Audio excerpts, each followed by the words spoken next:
Hello, everybody, and welcome back to Odin's Movie Blog. I am the critic who is a cynic. Hope we're doing well, and today just watched the acquittal of President Trump, which, again, not going to get into too much of that here on the channel, but it is still interesting nonetheless for those that are people that love history like I do. It's just interesting to see all these events play out. You always hear about these events happening, years and years ago, as far as back as Nixon and Clinton, and it's just interesting to have all these things play out the way that they did, but of course, he has been acquitted. But I want to talk about the Birds of Prey box office numbers because there's a lot of spin going on already about what kind of numbers Birds of Prey is expected to make at the box office. So let's first start off by looking at the domestic numbers. Now, most coverages throughout history when covering the box office have usually, at least in the United States, have usually only talked about what the projected domestic numbers are going to be. So that's where we're going to start before I get into my little tirade about what Deadline and other sources are doing. So Birds of Prey, as you can see right here from boxofficepro.com, which is a site that I've been using for a lot of these sources, a lot of this information, is saying that it is expected to make $48 million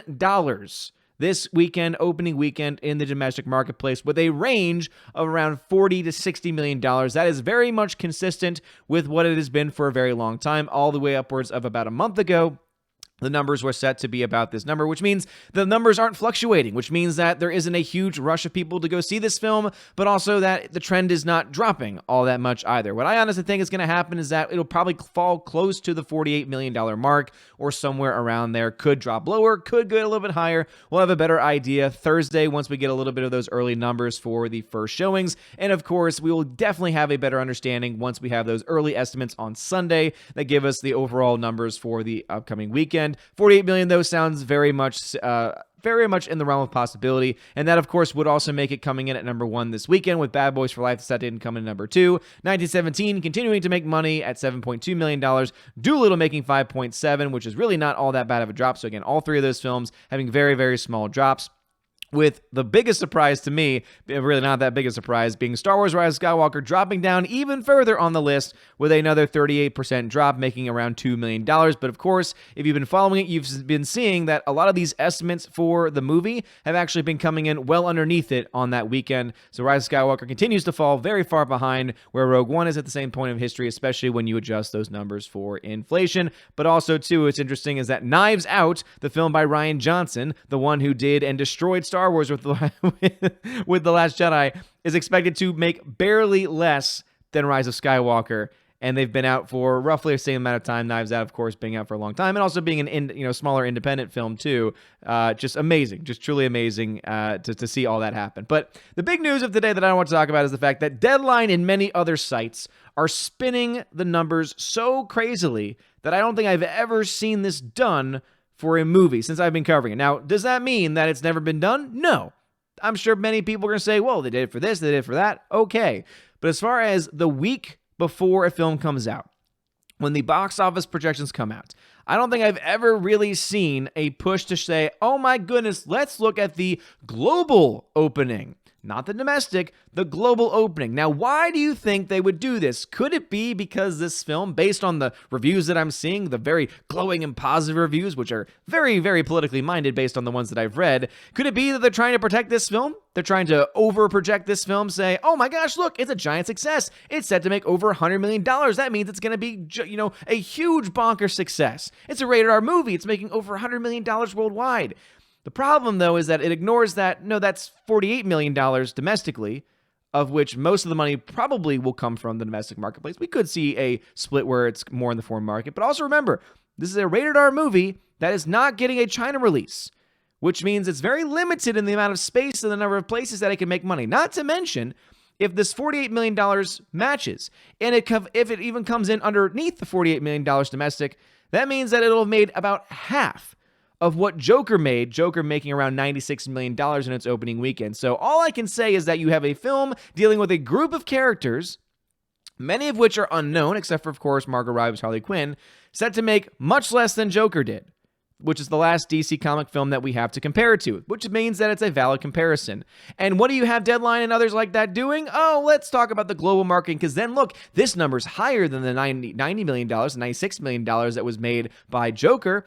Forgetting that, of course, that was the domestic number for Joker, not the worldwide number. Keep in mind also that Joker went on to make over $1 billion and has made over $500 million in net profit. Also, this film is projected to have cost around $97 million. Now, there's been a lot of other numbers floating around there, but even Box Office Pro, which again is one that I tend to go to, even says in their article that the film is indeed said to have cost around the $90 million mark. Let me see if I can find it just so I can show that number to you guys, because it was indeed in this article at one point in time. So again, $40 to $60 million is what it is expected to make at this point in time. It's already giving you the critics score, which of course is glowing over on RottenTomatoes.com, because that is just the way that they tend to do it. Mentions Joker's $96.2 million, saying, you might compare it to that film, but maybe you really shouldn't. And then it says ultimately the film's rumored budget is around $95 to $100 million. It means that it does not need to open anywhere near Suicide Squad's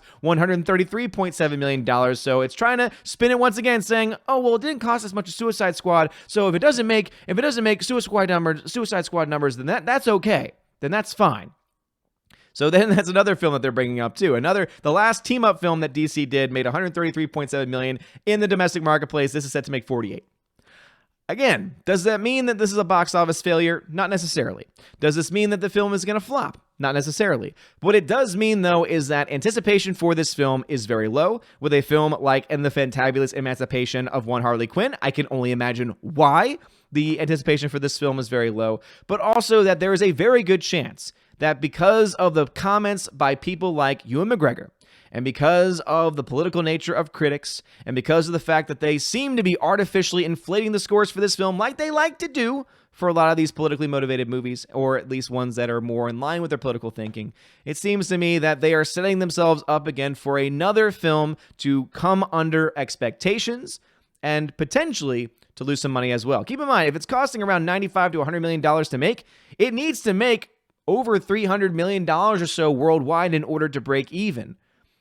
If this movie is set to make $48 million in its opening weekend, and if we see a split of around 51 to 49%, I already did some early breakdowns of this, this film is set to make possibly only around $200 to $300 million, which means it very well could break even. Now, if it overexceeds expectations in the domestic and foreign marketplace, then we'll have a broader conversation. Then we'll be able to say, okay, the film is on pace to keep profit. And of course, you can stay tuned to the Odin's Movie Blog channel, where we will track those numbers. As soon as those numbers come in on Sunday, I will plug it into my calculations. I will use the projected budget for the film. I've had several sources now that I've read that have had it in that $95 to $100 million range. There's a couple of other random sources out there saying, oh, it'll actually only cost around $75.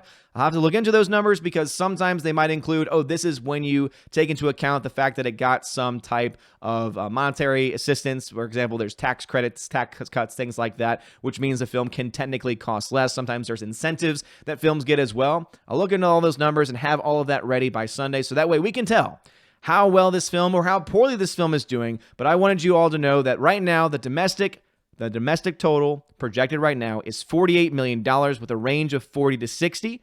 I think it's going to fall on the lower end of that, around the $50 million range, not on the higher end. But again, we'll have to wait and see when that happens. All the pictures that we're seeing of empty theaters make me seem to indicate that it's not as popular as other comic book films have been in the past, especially films like Joker. And also the fact that you already have these people going out of their way to say global numbers, which, remember too, are very hard to predict. It's one thing to predict the domestic numbers because it's a much smaller marketplace overall. It's not several different countries with different dollar values and all this other nonsense. Basically, this means that they went out of their way to say, let's convert these numbers into the dollar, and then let's also take into account all this other extra stuff in all the foreign marketplaces, and then we'll make a decision that way to say, oh yeah, this is the range for it in the global marketplace, which is a lot harder to do. So it's interesting that they're going the harder route. But again, I think it's all because they want this number to be over $100 million because they know it's not going to get anywhere close to that in the domestic marketplace. But I wanted to call this out because it's important for us to do so. And I think that it's very, very important to also point out that, look at this, it's talking about Shazam, which was also another unknown character, by the way, which made $158.6 million in its global opening, which means this film is set in to make less than that globally. And Again, that domestic number cannot be ignored. But anyway, let me know your thoughts about this. Do you think that Birds of Prey is going to open up to 48 million? Do you think it's going to fall higher on the range, lower on the range? Let me know. Again, I've been waiting for this article to drop from this website because this is the one that I like to go with because it tends to fall in this range somewhere at some point in time. But also, I wanted to call it the hypocrisy and the nonsense of Deadline and other articles like this that are trying to spin the numbers to say, look how great it's going to do. Oh, global. Sorry. We should have mentioned that it's global. Well, that should have been the thing that was highlighted first. But of course, they're just trying to make you think, oh, this film's going to do so well. It's going to do so well, over $100 million. That means it's a success. Except when you break into the numbers and see, wait a minute, but it costs $100 million to make. It's set to make around $100 million globally, but it only gets 60 million of that because of the way the percentages break down, which means the film still has to make a pretty decent amount of money in order to make its money back. But anyway, let me know your thoughts about this and all the things talked about in the comment section below. If you like this video, smash the like button, give me a subscribe, it helps me a lot. Also, make sure that you vote in the Wednesday Raven Awards. You can find the ballots in the description of the video. Again, voting for that stops on Saturday. You guys are all amazing, beautiful people. Have a wonderful day, and as always, God bless. And now to give a shout out to my February Patreon and Subscribe Star members: Animation Commentator, Brian P., Dion, David Brobrizik. Please let me know if I need to repronounce that name. DivX, Elizabeth M., Enrique Evangelista, Father Christopher Miller, Frank the Tank and the Shawhan Weird Dog Clan, Harold Francis, The Hunky Chunky Funky Monkey, Inflamed Wood, Trap Productions, Jason Clark, Jeffrey Toon, Jeffrey Lebowski, JJ Jonathan Jerembeck, Kenneth Cameo, Lady T, Mad Mitch Dunaway, Mr. Peabody and his evil twin with the beautiful hair, Orange Hat Reviews, Outpost Dyer, Perpetual Punster, Riff Magos, Rosetta Allen, Steve Glasker, Teresa Martin, Theodore Bendon, The DJD Show, and Tina B. And over on Subscribestar, Robert Revo, Larry, Mr. Roy, Glinzer, G2Cool99, Darkstar57, Alice McCarthy, US 888209 Fast, Dean Heiss, Hild Francis, J-Rod the Beer Guru, Nebanon G. Adams, and ZK Man. Thank you very much for being my Patreon Subscribestar members for the month of February. And if anyone else decides to join, at the next couple of days or so, I will add you into this list as well. You guys freaking rock. Have a wonderful one. And as always, God bless.